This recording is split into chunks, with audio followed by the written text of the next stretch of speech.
Hello all. അപ്പോൾ ഇന്ന് നമ്മൾ പഠിക്കാൻ പോകുന്നത് സിംഗിൾ ഡിഫ്യൂഷൻ ഇൻ 2 ഡയമെൻഷൻ ആണ്. കഴിഞ്ഞ ക്ലാസ്സിൽ നമ്മൾ സിംഗിൾ ഡിഫ്യൂഷൻ ഇൻ 1 ഡയമെൻഷൻ പഠിച്ചു. അപ്പോൾ ഇവിടെ നമ്മൾ ഈ ഒരു സിംഗിൾ ഡിഫ്യൂഷൻ ഇൻ 2 ഡയമെൻഷൻ്റെ വേറെ പേരാണ് റേഡിയൽ ഇമ്മ്യൂണോ ഡിഫ്യൂഷൻ. എന്താണ് radial? RADIAL. Radial immuno diffusion എന്ന് പറയുന്നതാണ് സിംഗിൾ ഡിഫ്യൂഷൻ ഇൻ 2 ഡയമെൻഷൻ്റെ വേറൊരു പേര്. ഇവിടെ നമ്മൾ എന്താ ചെയ്യുന്നതെന്ന് വെച്ച് കഴിഞ്ഞാൽ ഒരു എക്സ്പ്ലനേഷൻ ഞാൻ വായിക്കുന്നതിന് മുമ്പ് നമ്മൾ ഒന്നിക്കും ഒരു പെട്രി ഡിഷ് അല്ലെങ്കിൽ ഒരു സ്ലൈഡ് എടുത്തു. ഓക്കെ, ഫസ്റ്റ് നമ്മൾ ഒരു പെട്രി ഡിഷ് ഒരു സ്ലൈഡ് എടുത്തു. എന്നിട്ട് അതിലേക്ക് നമ്മൾ അഗർ ജെല്ല് ആഡ് ചെയ്തു. എന്നിട്ട് അതിലേക്ക് ആൻറ്റിബോഡി അല്ലെങ്കിൽ ആൻറ്റിസെറം ഇട്ടു. എന്നിട്ട് നമ്മൾ കുറച്ച് വെൽസ് അതിലേക്ക് കൊടുത്തിട്ടുണ്ട്. എന്താണ് അതിലേക്ക് കുറച്ച് വെൽസ് കട്ട് ചെയ്ത് കൊടുത്തിട്ടുണ്ട്. എന്നിട്ട് അതിലേക്ക് നമ്മൾ ആൻറ്റിജൻ ആ ഒരു വെൽസിലേക്ക് ഇട്ട് കൊടുക്കുന്നുണ്ട്. The antigen diffuses radially and ring shaped, അതായത് റേഡിയലി ആണ് ആൻറ്റിജൻ ഡിഫ്യൂസ് ചെയ്ത്, and ring shaped bands of precipitation are formed around this well. അപ്പോൾ ഇത് കണ്ട് ഈ ഒരു വെല്ല്, ഇതാണ് ആ ഒരു റിങ്സ് ഓഫ് പ്രസിപ്പിറ്റേഷൻ എന്ന് പറയുന്നത്. നിങ്ങൾക്ക് കാണാൻ പറ്റുമോ? ഇതാണ് ആ ഒരു റിങ്സ് ഓഫ് പ്രസിപ്പിറ്റേഷൻ എന്ന് പറയുന്നത്. The diameter of the ring is directly proportional to the concentration of antigen. Okay, ഇത് കോൺസെൻട്രേഷൻ ഓഫ് ആൻറ്റിജൻ എന്നാട്ടോ. അപ്പോൾ അതിൻ്റെ ഡയമീറ്റർ ഉദ്ദേശിക്കുന്നത് എത്രമാത്രം ഡയമീറ്റർ, നമുക്കറിയാം ഡയമീറ്റർ എന്താണെന്ന്. ഒരു സർക്കിൾ എടുത്തു കഴിഞ്ഞാൽ ഈ ഒരു ഇങ്ങനെ വരച്ചു കഴിഞ്ഞാൽ ഇതാണ് ഡയമീറ്റർ എന്ന് പറയുന്നത്. ഓക്കെ, അപ്പോൾ ഇത് എത്രമാത്രം വീതി ഉണ്ട് അത്രമാത്രം ആൻറ്റിജൻ്റെ കോൺസെൻട്രേഷനാണ് അവിടെ കാണിക്കുന്നത്. അപ്പോൾ നമ്മളൊരു സ്ലൈഡോ പെട്രി ഡിഷോ എടുത്തു, അതിലേക്ക് അഗർ ജെൽ ആഡ് ചെയ്തു. അഗർ ജെൽ ആഡ് ചെയ്തപ്പോൾ നമ്മൾ അതിനു മുമ്പ് വെൽസ് ഇങ്ങനെ കട്ട് ചെയ്ത് വെച്ചിട്ടുണ്ടാവും. അതിലേക്ക് നമ്മൾ അഗർ ജെൽ ആഡ് ചെയ്യും. എന്നിട്ട് ഇതിലേക്ക് നമ്മൾ ആൻറ്റിബോഡി കൊടുക്കും. എന്നിട്ട് ആൻറ്റിജൻ ആഡ് ചെയ്യും. എന്നിട്ട് നമുക്ക് ഒരു റിംഗ് ഷേപ്ഡ് പ്രസിപ്പിറ്റേഷൻ ഇങ്ങനെ ഉണ്ടാവും. ആൻഡ് ഈ ഒരു ഡയമീറ്റർ കൂടുന്നതനുസരിച്ച് ആൻറ്റിജൻ്റെ കോൺസെൻട്രേഷൻ അവിടെ ഉണ്ടെന്നാണ് അവിടെ അർത്ഥം വരുന്നത്. അപ്പം അത്രേ ഉള്ളൂ. ഇനി ഇതിൻ്റെ യൂസസ് വരുന്നത് എന്താണെന്ന് വെച്ച് കഴിഞ്ഞാൽ, it has been widely employed for the estimation of immunoglobulin classes, that is IgG, IgM and IgA. Okay, അപ്പം നമുക്ക് ഇമ്മ്യൂണോഗ്ലോബുലിൻ്റെ എസ്റ്റിമേഷന് വേണ്ടി ഈ ഒരു സിംഗിൾ ഡിഫ്യൂഷൻ ഇൻ 2 ഡയമെൻഷൻ നമുക്ക് യൂസ് ചെയ്യാം. പിന്നെ അതുപോലെ തന്നെ ഇതൊരു MCQ ക്വസ്റ്റ്യൻ ആവാൻ ചാൻസ് ഉണ്ട്. It has also been used for straining sera for antibodies to influenza virus. അതായത് നമുക്ക് ഏതെങ്കിലും ഒരു ബ്ലഡിൽ ഇൻഫ്ലുവൻസ വൈറസിൻ്റെ ആൻറ്റിബോഡി ഉണ്ടെങ്കിൽ നമുക്കത് സ്റ്റെയിൻ ചെയ്ത് കണ്ടുപിടിക്കാനായിട്ട് പറ്റും, അല്ലെങ്കിൽ സ്ക്രീൻ ചെയ്ത് കണ്ടുപിടിക്കാനായിട്ട് പറ്റും. ഓക്കെ, ഇൻഫ്ലുവൻസ വൈറസ് അതിൻ്റെ ആൻറ്റിബോഡി നമ്മുടെ ബ്ലഡിൽ ഉണ്ടോ എന്ന് അറിയാൻ വേണ്ടി നമ്മൾ സിംഗിൾ ഡിഫ്യൂഷൻ ഇൻ 2 ഡയമെൻഷൻ അല്ലെങ്കിൽ റേഡിയോ ഇമ്മ്യൂണോ ഡിഫ്യൂഷനാണ് നമ്മൾ യൂസ് ചെയ്യുന്നത്. ഇനി ഡബിൾ ഡിഫ്യൂഷൻ ഇൻ 2 ഡയമെൻഷൻ ആണ് നമ്മൾ നോക്കുന്നത്. അപ്പോൾ അതിൻ്റെ വേറൊരു പേരാണ് ഔച്ചെ-ലിദോ-ടെക്-ലോണി പ്രൊസീജിയർ. ഇത് നിങ്ങൾ എന്തായാലും ഓർത്തിരിക്കില്ല. അപ്പം നമ്മൾ ഡബിൾ ഡിഫ്യൂഷൻ ഇൻ 2 ഡയമെൻഷൻ നോക്കുക. കാരണം ഇതൊരു കട്ടിയുള്ള പേരല്ലേ, അതിൻ്റെ വേറെ പേര് നിങ്ങൾക്ക് ഓർത്തിരുന്നില്ലെങ്കിലും നിങ്ങൾക്ക് പ്രശ്നമില്ല. മറ്റത് ഈസിയാണല്ലേ, റേഡിയൽ ഇമ്മ്യൂണോ ഡിഫ്യൂഷൻ. അപ്പം ഇവിടെ ഒരു സ്ലൈഡിൽ അഗർ ജെല്ല് നമ്മൾ ഒഴിക്കുകയാണ്. ഒരു സ്ലൈഡിൽ നമ്മൾ എന്താ ചെയ്യുന്നത്? അഗർ ജെല്ല് ഒഴിക്കുകയാണ്. Wells are cut using a template. നമ്മൾ വെല്ല് പോലെ ഉണ്ടാക്കി. എന്തുവഴി? ഒരു ടെംപ്ലേറ്റ് വഴി ആ ഒരു സ്ലൈഡിൽ വെല്ല് പോലെ ഉണ്ടാക്കിയിട്ടുണ്ട്. The antiserum antibody is placed in the central well and surrounding wells are filled with different antigen. നമ്മൾ ഫസ്റ്റ് ഒരു സ്ലൈഡ് എടുത്തു. എന്നിട്ട് അതിലേക്ക് അഗർ ജെല്ല് ഒഴിച്ചു. എന്നിട്ട് നമ്മൾ ടെംപ്ലേറ്റ് യൂസ് ചെയ്ത് വെൽസ് അവിടെ കൊടുത്തു. ഈ വെൽസിലേക്ക് നമ്മൾ ആൻറ്റിബോഡി ആഡ് ചെയ്തു. എന്നിട്ട് അതിൻ്റെ സറൗണ്ടിങ് ആയിട്ടുള്ള വെൽസിലേക്ക് അവിടെ നമ്മൾ ആൻറ്റിജൻ കൊടുത്തു. അതായത് പല ഡിഫറെൻറ്റ് ആൻറ്റിജൻസ് കൊടുത്തു. If 2 adjacent antigens are identical, the lines of precipitate formed by them will fuse each other. നമ്മൾ ഡിഫറെൻറ്റ് ടൈപ്സ് ഓഫ് ആൻറ്റിജൻസ് നമ്മൾ കൊടുക്കുന്നുണ്ട്. ഓക്കെ, അപ്പോൾ ഇവിടെ പറഞ്ഞേക്കുന്നത് if 2 adjacent antigens are identical, അതായത് നമ്മൾ കൊടുത്തേക്കുന്ന ഡിഫറെൻറ്റ് ആൻറ്റിജനിൽ തൊട്ടടുത്ത് നിൽക്കുന്ന 2 ആൻറ്റിജൻസ് സെയിം ആണെങ്കിൽ അവിടെ തമ്മിൽ അവർ തമ്മിൽ ഫ്യൂസ് ചെയ്യും. Okay, if they are unrelated, the lines cross each other. Spot formation indicate cross reaction or partial identity. A special variety of double diffusion in two dimension is the ELEX test, ELEKS, ELEX test for toxigenicity in C. diphtheria. Okay, അപ്പം നമ്മൾ ഇവിടെ എന്താ ചെയ്യണമെന്ന് വെച്ച് കഴിഞ്ഞാൽ ഇതാണ് അഗർ gel. ഒരു സ്ലൈഡിൽ നമ്മൾ അഗർ ജെല്ല് യൂസ് ചെയ്തു, എന്നിട്ട് അവിടേക്ക് നമ്മൾ വെൽസ് ആഡ് ചെയ്തു, അതിലേക്ക് നമ്മൾ ആൻറ്റിബോഡി കൊടുത്തു, എന്നിട്ട് അതിൽ ചുറ്റും എന്താണ് different types of antigens add ചെയ്തു. ഇപ്പോൾ അടുത്തടുത്ത് കിടക്കുന്ന ആൻറ്റിജൻസ് സെയിം ആണെങ്കിൽ അവർ ഫ്യൂസ് ചെയ്യും. ഇനി ഡിഫറെൻ്റ് ആണെങ്കിൽ അവിടെ എന്താണ്, അവിടെ ക്രോസ് ആണ് ചെയ്യുന്നത്. അപ്പോൾ അവിടെ സ്പോട്ട് ഫോർമേഷൻ ഉണ്ടാക്കും. അവിടെ സ്പോട്ട് ഫോർമേഷൻ ഉണ്ടാക്കുകയാണെങ്കിൽ അവിടെ എന്താണ്, അടുത്ത് കിടക്കുന്ന ആൻറ്റിജൻസ് ഒന്നും സെയിം അല്ല. അപ്പോൾ ഇത് ഈ ഒരു ഫിഗറിൽ നിന്ന് നിങ്ങൾക്ക് മനസ്സിലാവും.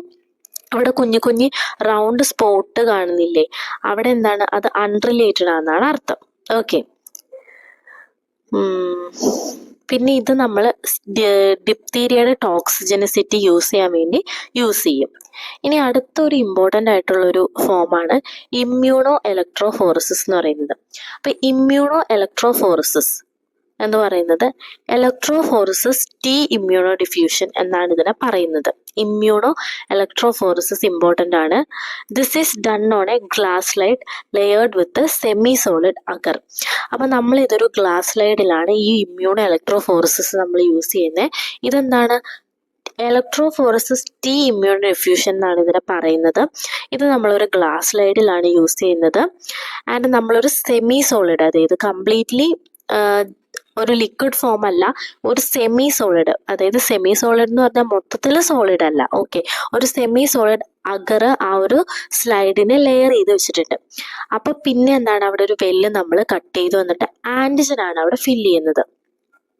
First step, this is done on electrophoresis of antigen for about an hour. നമ്മൾ ഒറ്റൊരു മണിക്കൂർ, നമ്മൾ ഇലക്ട്രോഫോറസിസ് പഠിച്ചിട്ടില്ലേ, നമ്മൾ ബയോകെമിസ്ട്രിയിൽ പഠിച്ചതാണ്. അവിടെ ഒരു സ്ലൈഡ് നമ്മൾ യൂസ് ചെയ്യും, എന്നിട്ട് നമ്മൾ ചില കെമിക്കൽസ് ആഡ് ചെയ്യും, എന്നിട്ട് ഹൈ ഡെൻസിറ്റി ഉള്ളതൊക്കെ അവിടെ എന്താണ്, അവിടെ ഇങ്ങനെ സൈഡിൽ കിടക്കും, ഡെൻസിറ്റി കുറവുള്ള വേഗം പോവും, അങ്ങനെ പല കളേർഡ് ബാൻഡ്സ് നമുക്ക് കാണാൻ പറ്റും. അതാണ് ഇലക്ട്രോഫോറസിസിന്റെ ഒരു പ്രിൻസിപ്പിൾ എന്ന് പറയുന്നത്. അപ്പോൾ ഫസ്റ്റിൽ നമ്മൾ എന്താ, ഒരു സ്ലൈഡ് എടുത്തു, അതിൽ അഗർ ജെല്ല് ലെയർ ചെയ്തു, വെൽസ് കൊടുത്തു, ആൻറ്റിജൻ അവിടെ ആഡ് ചെയ്തു. അപ്പോൾ ഇത് ഏകദേശം ഇത് നടക്കണമെങ്കിൽ 1 മണിക്കൂറെങ്കിലും വേണം. Rectangular trough is cut in the agar parallel to the direction of migration of antigen and filled with the antibody. അപ്പോൾ ഇവിടെ നമ്മൾ റെക്ടാങ്കുലർ ട്രഫ് ആണ് കട്ട് ചെയ്തേക്കുന്നത്. എന്നിട്ട് അവിടെ എന്താണ്, ആൻറ്റിബോഡി ആഡ് ചെയ്തു. And diffusion is allowed to proceed for 80 to 24 hours. അപ്പം നമ്മൾ ഡിഫ്യൂഷൻ, അതായത് ആൻറ്റിജനും ആൻറ്റിബോഡിയും തമ്മിൽ ഡിഫ്യൂസ് ചെയ്യണമെങ്കിൽ ഏകദേശം ഒരു 18 to ഒരു 24 hours വേണം. ഓക്കെ, അപ്പം ഇങ്ങനെ ഒരു റിയാക്ഷൻ നടക്കുമ്പോൾ അവിടെ ഒരു പ്രസിപ്പിറ്റേഷൻ ഡെവലപ്പ് ചെയ്യും. Okay, by this technique a number of antigen can be identified in human serum. ഈ ഒരു ടെക്നിക്ക്, ഏത് ടെക്നിക്കാണ്, ഇമ്മ്യൂണോ ഇലക്ട്രോഫോറസിസ് എന്ന് പറയുന്ന ടെക്നിക്ക് വഴി നമ്മുടെ സെറത്തിൽ ഡിഫറെൻറ്റ് ടൈപ്സ് ഓഫ് ആൻറ്റിജൻ ഉണ്ടെങ്കിൽ അത് കണ്ടുപിടിക്കാനായിട്ട് പറ്റും. കാരണം പല ബാൻഡായിട്ട് ഇത് കിട്ടും. ഇലക്ട്രോഫോറസിസ് അങ്ങനെയുള്ള ഒരു principle. This particularly useful for detection of normal and abnormal serum proteins like myeloma proteins. അപ്പോൾ നോർമലും അബ്നോർമലും പ്രോട്ടീൻസ് ഒക്കെ ഏതാണ്, മൈലോമ പോലുള്ള പ്രോട്ടീൻസ് നമുക്ക് ഇതിലൂടെ ഏതാണ് ഇമ്മ്യൂൺ ഇലക്ട്രോഫോറസിസിലൂടെ നമുക്ക് കണ്ടുപിടിക്കാനായിട്ട് പറ്റും. ഇത് കണ്ട്, ഇതാണ് ഇത് നിങ്ങൾ എസ്സേക്ക് ചോദിക്കുകയാണെങ്കിൽ ഇത് എഴുതണം. അപ്പം എന്താണ്, ട്രഫോ, ഇതാണ് ഫസ്റ്റ് വെല്ല് നമ്മൾ കട്ട് ചെയ്തു, trough of agar covered with a microscopic slide. Okay, second one, antigen placed in wall, antigen component separated by electrophoresis, trough filled with antibodies, antibody diffuses towards separated antigen component, precipitation band form where antigen antibody must be at optimal proportion. ഇതാണ് ആ ഒരു figure എന്ന് പറയുന്നത്. നമ്മൾ explain ചെയ്ത സാധനം തന്നെ ഇവിടെ ഒരു ഫിഗർ ആയിട്ട് നമ്മൾ ഇവിടെ കൊടുത്തു. അതാണ് ഇവിടെ നമ്മൾ ഇമ്മ്യൂൺ ഇലക്ട്രോഫോറസിസ് കൊണ്ട് ഉദ്ദേശിക്കുന്നത്. ഇനിയുള്ളതാണ് റോക്കറ്റ് ഇലക്ട്രോഫോറസിസ് എന്ന് പറയുന്നത്. ഓക്കെ, അപ്പോൾ നമുക്ക് റോക്കറ്റ് ഇലക്ട്രോഫോറസിസോടെ നോക്കാം. ഇനിയുള്ളതാണ് റോക്കറ്റ് ഇലക്ട്രോഫോറസിസ്. അപ്പോൾ അതിൽ ഫസ്റ്റാണ് ഇലക്ട്രോ ഇമ്മ്യൂണോ ഡിഫ്യൂഷൻ എന്ന് പറയുന്നത്. അപ്പോൾ immuno diffusion can be speeded up if antigen and antibody are driven by electricity. അപ്പോൾ ആൻറ്റിജനും ആൻറ്റിബോഡിയും അവർ തമ്മിൽ ഒരുമിച്ച് മിക്സ് ആവണമെങ്കിൽ അല്ലെങ്കിൽ ഡിഫ്യൂസ് ആവണമെങ്കിൽ ഒരു ഇലക്ട്രിക് എന്താ പറയുന്ന ഒരു കറൻറ്റോ എന്തെങ്കിലും ഒരു എക്സ്റ്റേണൽ ഇലക്ട്രിസിറ്റി കൊടുത്താൽ വേഗം അവരുടെ ഒരു റിയാക്ഷൻ നടക്കും. അപ്പോൾ combination of electrophoresis and diffusion, ഇവിടെ നമ്മൾ ഇലക്ട്രോഫോറസിസ് യൂസ് ചെയ്യുന്നുണ്ട്, ഡിഫ്യൂഷൻ യൂസ് ചെയ്യുന്നുണ്ട്. Okay, of this method counter immune electrophoresis CIE or CIEP and rocket electrophoresis are used frequently. അപ്പോൾ നമുക്ക് ഫസ്റ്റ് റോക്കറ്റ് ഇലക്ട്രോഫോറസിസ്. അപ്പോൾ counter immunoelectrophoresis, counter current immunoelectrophoresis, one-dimensional double electro-immunodiffusion. This test is based on movement of antigen and antibody in opposite direction. അപ്പോൾ ഇപ്പോൾ പറഞ്ഞ നിങ്ങൾക്ക് പ്രത്യേകിച്ച് ഒന്നും കത്തിയില്ല എന്ന് മനസ്സിലായി. നമ്മൾ ഫസ്റ്റ് ഇവിടെ റോക്കറ്റ് ഇലക്ട്രോഫോറസിസും അതുപോലെ തന്നെ രണ്ട് ടൈപ്പ് ഉണ്ട് ഇവിടെ. ഓക്കെ, അതായത് combination of electrophoresis and diffusion, ആ ഒരു മെത്തേഡ് നമ്മൾ യൂസ് ചെയ്യേണ്ടത്. കാരണം എന്താ, ഒരു ആൻറ്റിജനും ആൻറ്റിബോഡി ഒരു ഇലക്ട്രിക് ഫോഴ്സ് കൊടുത്തിട്ട് ഡിഫ്യൂഷൻ നടക്കുന്നു. പിന്നെ ഉള്ളതെന്ന് വെച്ച് കഴിഞ്ഞാൽ ഒരു കൗണ്ടർ ഇമ്മ്യൂണോ ഇലക്ട്രോഫോറസിസ് നമ്മൾ യൂസ് ചെയ്യുന്നുണ്ട്. ഓക്കെ, അപ്പോൾ കൗണ്ടർ ഇമ്മ്യൂണോ ഇലക്ട്രോഫോറസിസ് എന്ന് പറയുന്നത് ഇതെന്താണ്, one dimensional double electro immuno diffusion ആണ്. നമ്മൾ ഇലക്ട്രോ ഇമ്മ്യൂണോ ഡിഫ്യൂഷൻ നേരത്തെ പഠിച്ചിട്ടുണ്ടോ? ആ ഒരു ഏകദേശമുള്ളൊരു ഫോമിലാണ് ഈ ഒരു കാര്യം വരുന്നത്. നമുക്കിത് ഡീറ്റെയിൽ ആയിട്ട് പഠിക്കുമ്പോൾ നമുക്ക് കിട്ടും. അപ്പം നമുക്ക് ഫസ്റ്റ് ഇവിടെ പഠിക്കാൻ പോകുന്നത് കൗണ്ടർ ഇമ്മ്യൂണോ ഇലക്ട്രോഫോറസിസ് ആണ്. വേറെ ഒന്നും നിങ്ങൾ നോക്കണ്ട, നമ്മളിവിടെ ഫസ്റ്റ് പഠിക്കുന്നത് കൗണ്ടർ ഇമ്മ്യൂണോ ഇലക്ട്രോഫോറസിസ് ആണ്. റോക്കറ്റ് ഇലക്ട്രോഫോറസിസിൻ്റെ ഒരു പോർഷനിൽ ഫസ്റ്റ് നമ്മൾ പഠിക്കാൻ പോകുന്നത് കൗണ്ടർ ഇമ്മ്യൂൺ ഇലക്ട്രോഫോറസിസ് ആണ്. അപ്പോൾ this is performed on a glass slide. അപ്പോൾ കൗണ്ടർ ഇമ്മ്യൂൺ ഇലക്ട്രോഫോറസിസ് ആണ്. വേറെ നിങ്ങൾ കൺഫ്യൂസ്ഡ് ആവേണ്ട, കൗണ്ടർ ഇമ്മ്യൂൺ ഇലക്ട്രോഫോറസിസ് റോക്കറ്റ് ഇലക്ട്രോഫോറസിസിൽ തന്നെ വരുന്നത്. അപ്പോൾ നമുക്ക് ആ ഒരു ബാക്കിയൊന്നും നിങ്ങൾ എഴുതണ്ട. Counter immune electrophoresis with this step. This is performed on a glass slide layered with agarose and wells are cut on the surface. One well is filled with antigen and other with antibody. അപ്പം നമ്മൾ first ഒരു glass slide എടുത്തു, എന്നിട്ട് agarose അതിലേക്ക് layer ചെയ്തു. നമ്മളെന്താണ് രണ്ട് വെല്ല് cut ചെയ്തു. ഒരു വെല്ലിൽ നമ്മൾ ആൻറ്റിജനും മറ്റൊരു വെല്ലിൽ നമ്മൾ ആൻറ്റിബോഡി ഫില്ല് ചെയ്തു. എന്നിട്ട് നമ്മൾ എന്താ, electric current is pass through the gel. ഈ ഒരു ജെല്ലിലൂടെ നമ്മൾ എന്താണ് ഇലക്ട്രിക് കറണ്ട് കൊടുത്തു. The antigen and antibody move towards each other resulting in A precipitation line of A paint between them. അപ്പോൾ നമ്മളൊരു ഇലക്ട്രിസിറ്റി ഒരു ജെല്ലിൽ കൊടുത്ത സമയത്ത് ഈ ഒരു ആൻറ്റിജനും ആൻറ്റിബോഡി മൂവ് ചെയ്തു, അവിടെ ഒരു ഡിഫ്യൂഷൻ നടന്നു. അങ്ങനെ നമുക്ക് എന്താണ് ഒരു പ്രസിപ്പിറ്റേഷൻ ഫോം അവിടെ കിട്ടും.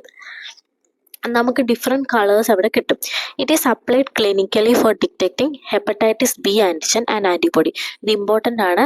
ഏതാണ്, counter immuno electrophoresis hepatitis B ആൻറ്റിജനും ആൻറ്റിബോഡിയും, അതുപോലെ തന്നെ antigens of cryptococcus in CSF and number of other disease. CSF cerebro spinal ഫ്ലൂയിഡിലെ ക്രിപ്റ്റോകോക്കസ് എന്ന് പറയുന്ന ഒരു ബാക്ടീരിയ എന്താണ്, ബാക്ടീരിയ അല്ലെങ്കിൽ ആ ഒരു ആൻറ്റിജനെ നമുക്ക് കണ്ടുപിടിക്കാനായിട്ട് പറ്റും. ഏത്, counter immuno electrophoresis. Okay, confusion ഒന്നുമില്ലല്ലോ. ഇതാണ് ആ ഒരു ഇത്. നമ്മളൊരു സ്ലൈഡ് എടുത്തു, കൗണ്ടർ ഇമ്മ്യൂണോ ഇലക്ട്രോഫോറസിസിൻ്റെ മെത്തേഡ് ഇത്രയാണെന്ന് നിങ്ങൾ ഓർത്താൽ മതി. റോക്കറ്റ് ഇലക്ട്രോഫോറസിസിൽ വരുന്നത് ഫസ്റ്റ് നമ്മളൊരു സ്ലൈഡ് എടുത്തു, അതിലേക്ക് അഗറോസ് ലെയർ ചെയ്തു, രണ്ട് വെല്ല് നമ്മൾ കൊടുത്തു, ഒരു വെല്ലിൽ ആൻറ്റിജനും ഒരു വെല്ലിൽ ആൻറ്റിബോഡിയും കൊടുത്തു. നമ്മൾ എന്നിട്ട് അതിലേക്ക് എന്താ ഇലക്ട്രിസിറ്റി പാസ് ചെയ്ത് കൊടുത്തു. ഇലക്ട്രിസിറ്റി പാസ് ചെയ്ത് കൊടുത്തപ്പോൾ രണ്ടും മൂവ് ചെയ്തു, പിന്നെ അവിടെ ഒരു പ്രസിപ്പിറ്റേഷൻ ഉണ്ടായി. ഇത് യൂഷ്വലി ഹെപ്പറ്റൈറ്റിസ് ബി അതുപോലെ തന്നെ CSF ക്രിപ്റ്റോകോക്കസ് ആൻറ്റിജനൊക്കെ ഉണ്ടോ എന്ന് നമുക്ക് കണ്ടുപിടിക്കാനായിട്ട് പറ്റും. ഓക്കെ, ഇനി നമ്മൾ പഠിക്കാൻ പോകുന്നത് റോക്കറ്റ് ഇലക്ട്രോഫോറസിസ് ആണ്. It is one dimensional single electro immuno diffusion. അപ്പം നമ്മൾ നേരത്തെ പഠിച്ചത് എന്താണ്, കൗണ്ടർ ഇമ്മ്യൂണോ ഇലക്ട്രോഫോറസിസ് ആണെങ്കിൽ ഇവിടെ നമ്മൾ നോക്കാൻ പോകുന്നത് റോക്കറ്റ് ഇലക്ട്രോഫോറസിസ് ആണ്. അതൊരു one dimensional single electro immuno diffusion ആണ്. Okay, this technique is mainly applied for quantification of antigen. ആൻറ്റിജൻ്റെ ക്വാണ്ടിറ്റി കണ്ടുപിടിക്കാനാണ് നമ്മൾ റോക്കറ്റ് ഇലക്ട്രോഫോറസിസ് എന്ന് പറയുന്ന ഒരു മെത്തേഡ് നമ്മൾ യൂസ് ചെയ്യുന്നത്.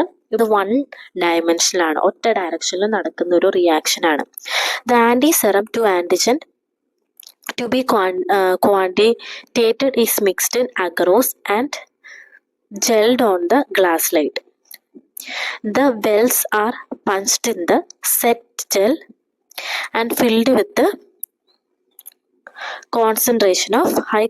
increased concentration of antigen. It is then electrophoresized. Precipitation is formed in the shape of cone-like structure rocket. ഇത് എന്തുകൊണ്ടാണ് ഈ റോക്കറ്റ് ഇലക്ട്രോഫോറസിസ് എന്ന് പറയുന്നതിൻ്റെ കാരണം എന്താണെന്ന് വെച്ച് കഴിഞ്ഞാൽ, ലാസ്റ്റ് ഈ ഒരു റിയാക്ഷൻ നടന്നു കഴിയുമ്പോൾ ഒരു റോക്കറ്റ് അല്ലെങ്കിൽ കോൺ ഷേപ്ഡ് ആയിട്ടുള്ള പ്രസിപ്പിറ്റേഷൻ ആണ് നമുക്ക് ഉണ്ടാകുന്നത്. ഇവിടെ നമ്മൾ എന്താണ് ഈ ഒരു ആൻറ്റിസെറ അല്ലെങ്കിൽ എന്താണ് ആൻറ്റിജൻ അല്ലെങ്കിൽ ആൻറ്റിസെറ എന്ന് പറയുന്നത് എന്താണ് അഗറോസുമായിട്ട് നമ്മൾ മിക്സ് ചെയ്തു, എന്നിട്ട് ഗ്ലാസ് സ്ലൈഡിൽ കൊടുത്തു. ഓക്കെ, അപ്പം നമ്മൾ ആ ഒരു വെൽസ് എന്താണ് പഞ്ച് ചെയ്ത് വെച്ചേക്കുവാണ്. എന്നിട്ട് നമ്മൾ ഇലക്ട്രോഫോറസിസ് നടത്തി. അപ്പോൾ ഒരു കോൺ ഷേപ്ഡ് ആയിട്ടുള്ളൊരു എന്താണ് ഒരു പ്രസിപ്പിറ്റേഷൻ ഉണ്ടായി. അത്ര നിങ്ങൾ ഓർത്തിരുന്നാൽ മതി.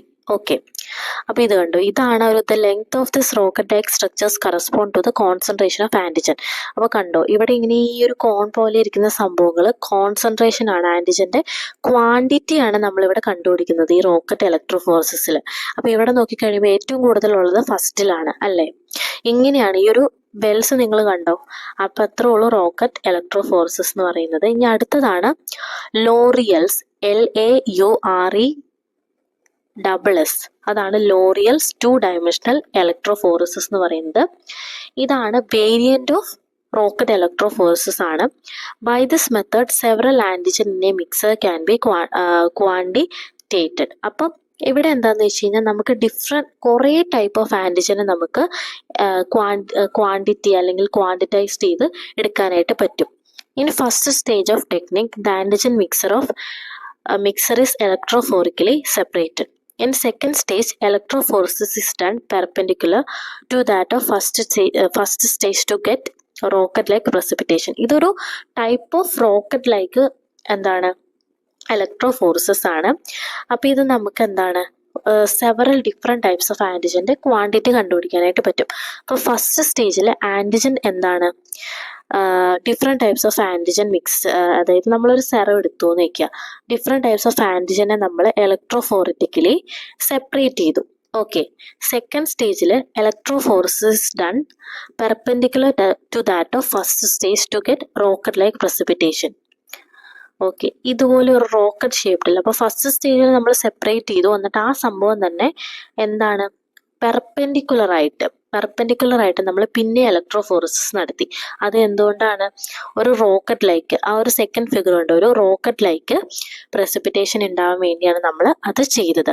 അപ്പോൾ ഇന്നത്തെ വീഡിയോ നമ്മൾ ഫുള്ളി ഇലക്ട്രോഫോറസിസ് പഠിച്ചു കഴിഞ്ഞു. നെക്സ്റ്റ് വീഡിയോയിൽ നമ്മൾ അഗ്ലൂട്ടിനേഷൻ ഉണ്ട്. അഗ്ലൂട്ടിനേഷൻ ഭയങ്കര ഇമ്പോർട്ടൻ്റ് ആയിട്ടുള്ള റിപ്പീറ്റഡ് ആയിട്ടുള്ള ഒരു 5 മാർക്ക് ക്വസ്റ്റ്യൻ ആണ്. ആ ഒരു പോർഷൻ നമ്മൾ കംപ്ലീറ്റ്ലി തീർക്കും. അതൊരു കംപ്ലീറ്റ്ലി ഒരു 5 മാർക്ക് ക്വസ്റ്റ്യൻ ആണ് നമ്മൾ ഇനി പഠിക്കാൻ പോകുന്നത്. എന്താണ് അഗ്ലൂട്ടിനേഷൻ. ഓക്കെ, പിന്നെ നമ്മൾ പഠിക്കാൻ പോകുന്നത് ഹൈപ്പർ സെൻസിറ്റിവിറ്റി ആണ്. അതോടെ ഈ ഒരു ചാപ്റ്റർ തീരും. അത് കഴിഞ്ഞിട്ട് നമ്മൾ ബാക്ടീരിയോളജി എടുക്കും. ബാക്ടീരിയോളജിയുടെ എടുത്തു കഴിഞ്ഞ് കഴിഞ്ഞാൽ മൈക്രോബയോളജി ഏകദേശം കംപ്ലീറ്റ് ആവും. എന്നിട്ട് നമുക്ക് ക്വസ്റ്റ്യൻ പേപ്പേഴ്സൊക്കെ ഡിസ്കസ് ചെയ്യാം, എടുക്കാനുള്ള പോർഷൻസ് ഒക്കെ എടുക്കാം. അപ്പോൾ അത്രേ ഉള്ളൂ. Thank you. എൻ്റെ വീഡിയോ ഇഷ്ടപ്പെട്ടാൽ ലൈക്ക് ചെയ്യുക, സബ്സ്ക്രൈബ് ചെയ്യുക, ഷെയർ ചെയ്യുക.